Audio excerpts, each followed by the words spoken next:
मैं किसी भी मंच पे जाता हूं तो ये 2 लाइन 4 लाइन जरूर गुनगुनाता हूं।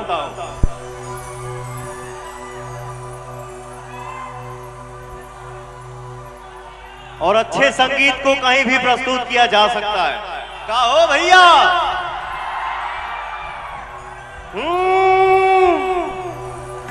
होठों पर तोहार जैसे भोर के किरनिया,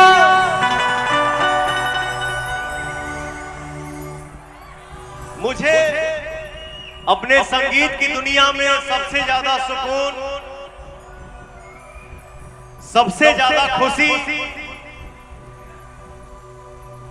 इसलिए मिलती है कि पवन देश के किसी भी कोने में जाके खड़ा होकर अपना सैड सॉन्ग का शुरुआत करता है और हमारी जो जनता है वो गरज देती है। लव यू सबको। अरे उठा तोहार जैसे भोर के किरनिया,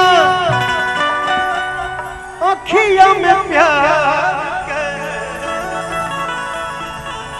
समायल बा दुनिया, बिंदिया बुझाला ऐसे जैसे चांद सजोले बड़े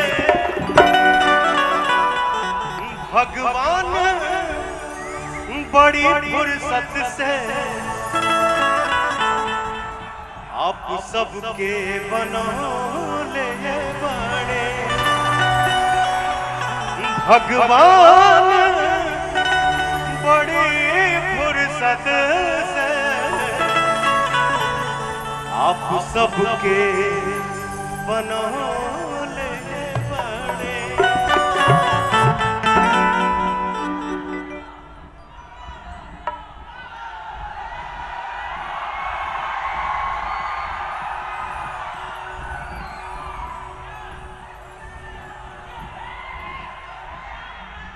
आजकल तो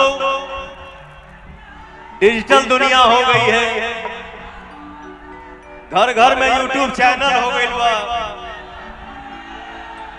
तो हमारे समाज में हमारे इस संगीत और एक्टिंग की महफिल में जो बातों की चर्चा हो रही है, जो चीजें चल रही हैं, वो आप सबसे कुछ छुपा नहीं है। मैं किसी को जवाब नहीं देता हूं, कम बोलता हूं, गाना में कभी कभी गुनगुना देता हूं। देखी देखी हमके अपना हंसता जमाना, पागल समान हो गए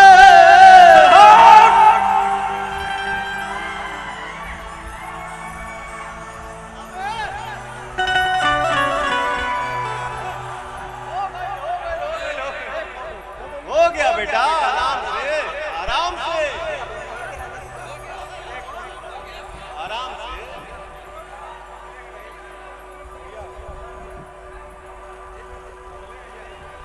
देखे देखे हमके अपना,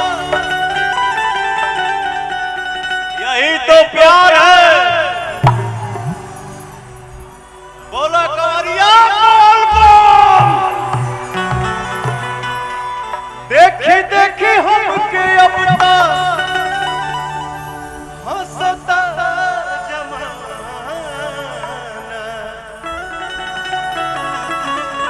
पागल समान हो गए दीवाना।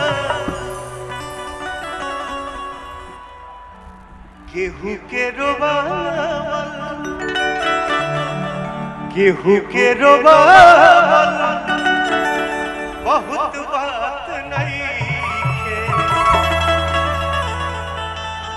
रोआ के हंसावल बहुत बात होला।